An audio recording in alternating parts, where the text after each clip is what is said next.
Some thoughts on England versus South Africa the day after the game. I am back home now, having been at Twickenham yesterday, and I've watched the game again, and I have more thoughts. I want to know yours as well in the comments down below. Any reflections you've had 24 hours on? Give the video a thumbs up. I'd love it if I would earn your subscription. I think I came to the conclusion on watching the game again that yesterday's video was sponsored by Guinness and vibes.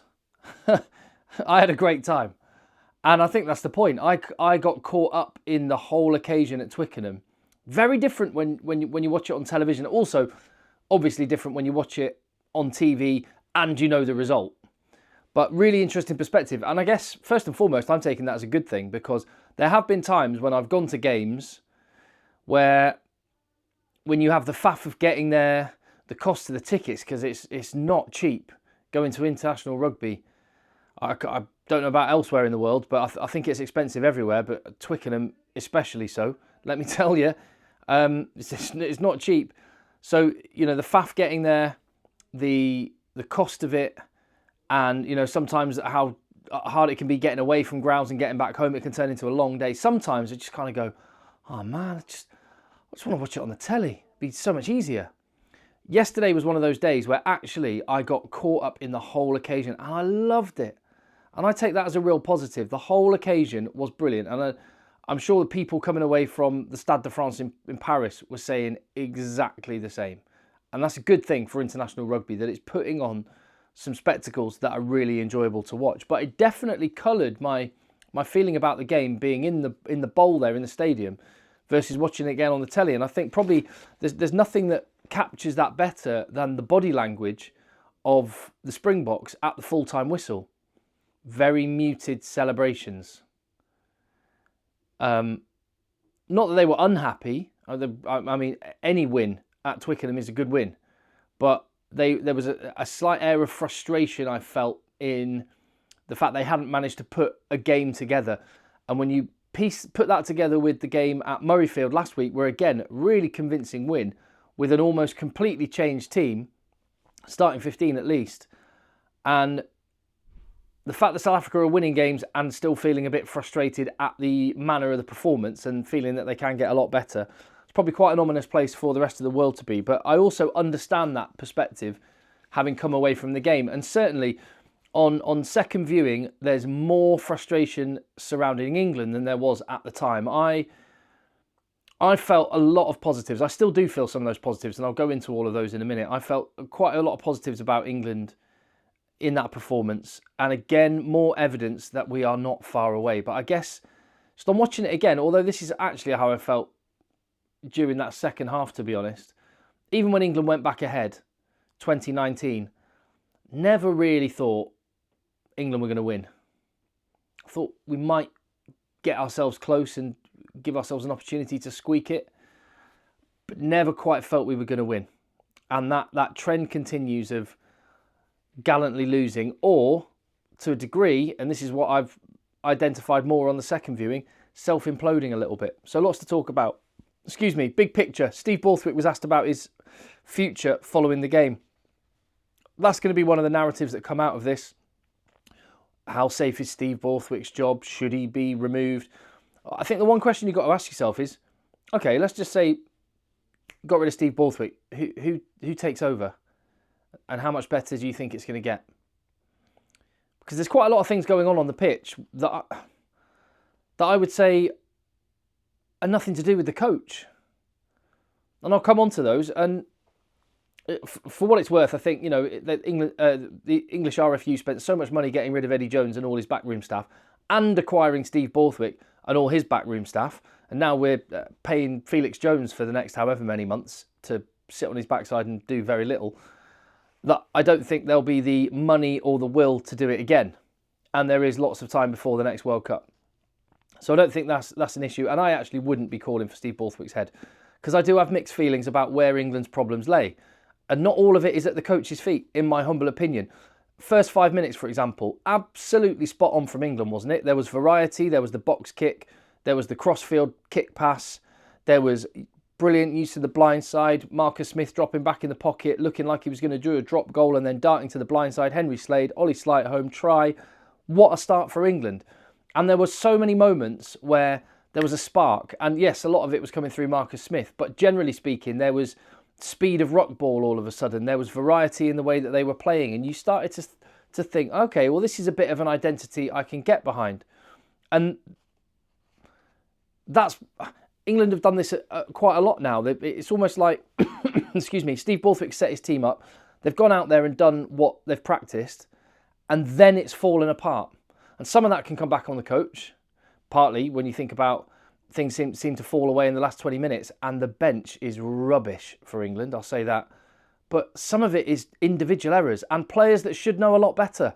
Players like Maro Itoje, giving away brain-dead penalties. Luke Cowan-Dickey, making really basic errors.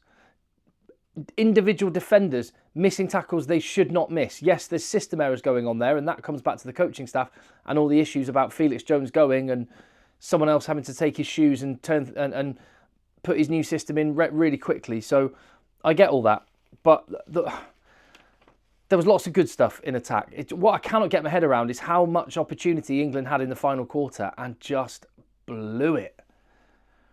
But like I say, you watch that game again, and even though I knew the result, you just watch it and go, yeah, that's how I felt at the time. It's like, yeah, but this is South Africa. They're just going to find a way to win.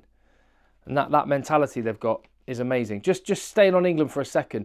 Persistent problems that keep rearing their head. And this is the disappointing thing about the whole November so far. To be honest, I'm not that interested in the Japan game. Yeah, England are going to win. We're going to smash Japan, so what? The persistent problems that keep coming up, defence. Grant Williams' try. Brilliant bit of individual skill, don't get me wrong. But Chandler Cunningham himself flew out the line blitzing, presumably how he's been coached, trying to shut down the space, but it left a great big hole. Grant Williams just waltzed through, and Ellis Genge, again, just like last week, completely exposed. Now again, I don't lay all of that at Ellis Genge's feet, although he's just missed another tackle which has gone through for a try. But there was a giant hole left by Chandler Cunningham himself flying out. Again, I'm assuming that these players are just doing what they've been told to do. I don't know. It's a strange one. There was also the fact that Freddie Steward couldn't get him because he's absolutely amazing at what he does, isn't he? You know that the one great thing about being in the stadium was not having to watch that Sage advert with Brian Habana talking about realising his opponent was slow in the turn. I'm pretty sure, even though Habana never played against Freddie Steward, he might have been talking about him. He's got the turning circle of an oil tanker. Anyway, Will Stewart for another try just left his guard spot and just got completely rinsed by, was that Colby when he went through? I forget now. Jamie George just completely hosed by Cheslin Colby in that second half as well. But good stuff. The Slight home try was great. Underhill's try was good. But arguably made life far too easy for South Africa with their tries, who they didn't really have to work. Jack van Poortvliet getting charged down, although I will just give credit to Eben Etzebeth, Pieter-Steph du Toit. How good is that? Just every single breakdown. I mean, I've joked about PSTT giving opposition players PTSD. That's going to be the case for Jack van Poortvliet. He's going to be like, everywhere he goes, he's just going to be going, hold on, is Pieter-Steph and Eben just waiting around a corner? They were just, every single ruck, they were just there. Oh, man. Anyway, as for South Africa, I'd say they never really got out of third gear. Didn't have to. There were moments of individual brilliance, as I've mentioned, from Grant Williams. Cheslin Colby, what a player. What a player. Pieter-Steph du Toit and Eben Etzebeth. And again, you say these names, Malcolm Marks with some great turnovers in the second half, and you say these names, and these are big game players. And there's not as many of those players that you can say, you say the names of English players and it doesn't conjure the same feeling. And that must emanate through a squad, both good and bad. From South Africa's point of view, the confidence you must get, just even when your point's down, just looking around and going, all right, Cheslin's over there, he's got this. Yeah, Pieter-Steph's going to do his job. Eben's there. Malcolm Marks is coming on. It's just very, very different. So South Africa, their line-out faltered. Marnie Lebok did some nice things, but couldn't squeeze pressure. He missed some kicks again. There was a poor discipline at the breakdown, although England went after them a little bit, but South Africa conceded quite a lot of penalties, uncharacteristically from them. So there's lots that they can feel quite frustrated about, and yet they had enough good players doing enough good things to win, even when the team as a whole wasn't functioning very well. I thought Sneijman and Etzebeth, in their first game ever together at lock, were absolutely brilliant. And yeah, it's just that confidence that comes from just having the muscle memory and the mental fortitude of knowing, well, yeah, we've been here before, no panic, we've got this, just squeezing it out. And I thought the way that South Africa, although they gave away a lot of penalties, actually managed the second half of the game, only conceding 3 points. And when you think about how much ball England had in South Africa's 22, to limit them to just 3 points is very, very impressive. So watch out, world, when South Africa actually pull it together, because I think they'll come away from Scotland and England thinking, yeah, 2 wins, but we didn't play that well. What's interesting is when you look at, because a lot's been made of Steve Borthwick, you look at the win percentages of the coaches. Rassie Erasmus, when he took over, only had a 50% win percentage in 2018, and obviously went on and won the World Cup in 2019. Then the win percentage dropped. I mean, not as low as Steve Borthwick's, but it dropped in between World Cups, and then they went back up. What's interesting now about South Africa, they are clearly going, yes, we're going to make lots of changes, and that is going to help us in the World Cup for 2027, going for the three-peat, but we still are going to make sure we win and win and win whenever possible. And that one little defeat against Argentina in the Rugby Championship, when they'll feel they should have won, other than that, it's been pretty flawless from the box, and they can and will get better because they did not play at their best. But like I say, they did enough good things. Let's talk about officiating then. That got a lot of attention, and that's one thing you get a very, very different perspective on when you're in the stadium versus watching it on the television. So just generally on this, not wanting to get into Andrew Brace or, was it Ben Whitehouse, the TMO? Definitely a Welshman. I think it was Ben Whitehouse. Not my favourite TMO, if I'm perfectly honest. In fact, quite often when I hear Ben Whitehouse is the TMO, I kind of have a, here we go. And maybe that was the case for this game. Tell me what you think. Excuse me. Let me go through the big decisions. So Kurtley Arendse, that disallowed try. A lot of comments on the video yesterday saying that was never forward, it was flat. I've watched it again. I've watched it lots of times. Okay, so 2 things can be true at once. It can be the right decision, but you don't think it should have been given. Sounds strange, I know, but that's kind of where I am on this one. I mean, firstly, it was a beautifully executed move. Just one person with the decoy run hard line. Fassi on the little drift line out the back, created a 2-on-1, gave a simple pass to Kurtley Arendse, wheels in at the corner. Lovely. Simple rugby, done very, very well. I mean, I did think it was forward. I did think it was Fassi's hands moved forward. And I said on the video yesterday, he didn't need to do, he could have made sure there was no doubt whatsoever. I thought there was doubt, and I probably think on reflection that the officials on that case got the decision correct.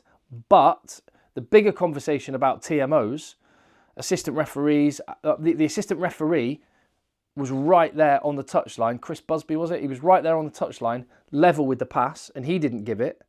The referee, Andrew Brace, was on the pitch looking across at the pass, and he didn't give it. And it was marginal. That's the kind of decision that, whilst I think it was, yes, it was forward, do I want to see that try chalked off, even though it was against my team? No, I don't. I'd rather that try stood, because I don't think the pass, which I think was marginally forward, that it did come out of the hands marginally forward, in my opinion, but it is opinion and it is subjective. There's no hard and fast facts about this, which again is the point.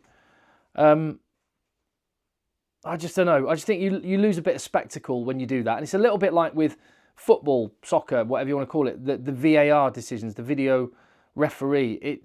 It loses so much of the spectacle and atmosphere by... You can't properly support, you can't properly cheer as a fan because you're thinking, hold on, is it actually going to be given though? And we're almost getting to that point. And there was a moment like that happened at Twickenham yesterday.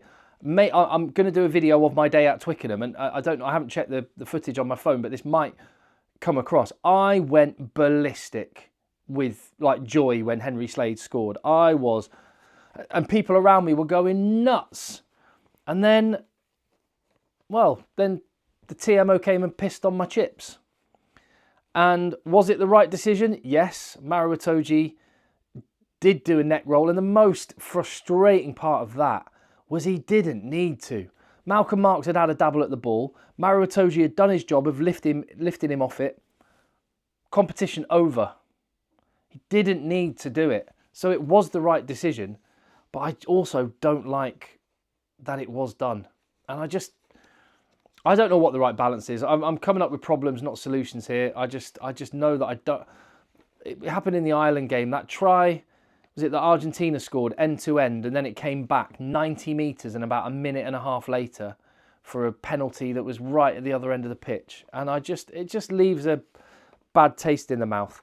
The one thing that I did think yesterday in the stadium that I didn't mention on the video, I forgot to, but I'm sure South Africa got a warning about maul penalties twice from Andrew Brace, and that's not meant to be the point, is it?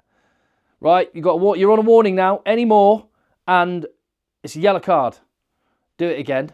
Right, I mean it this time. Any more, and it's a yellow card.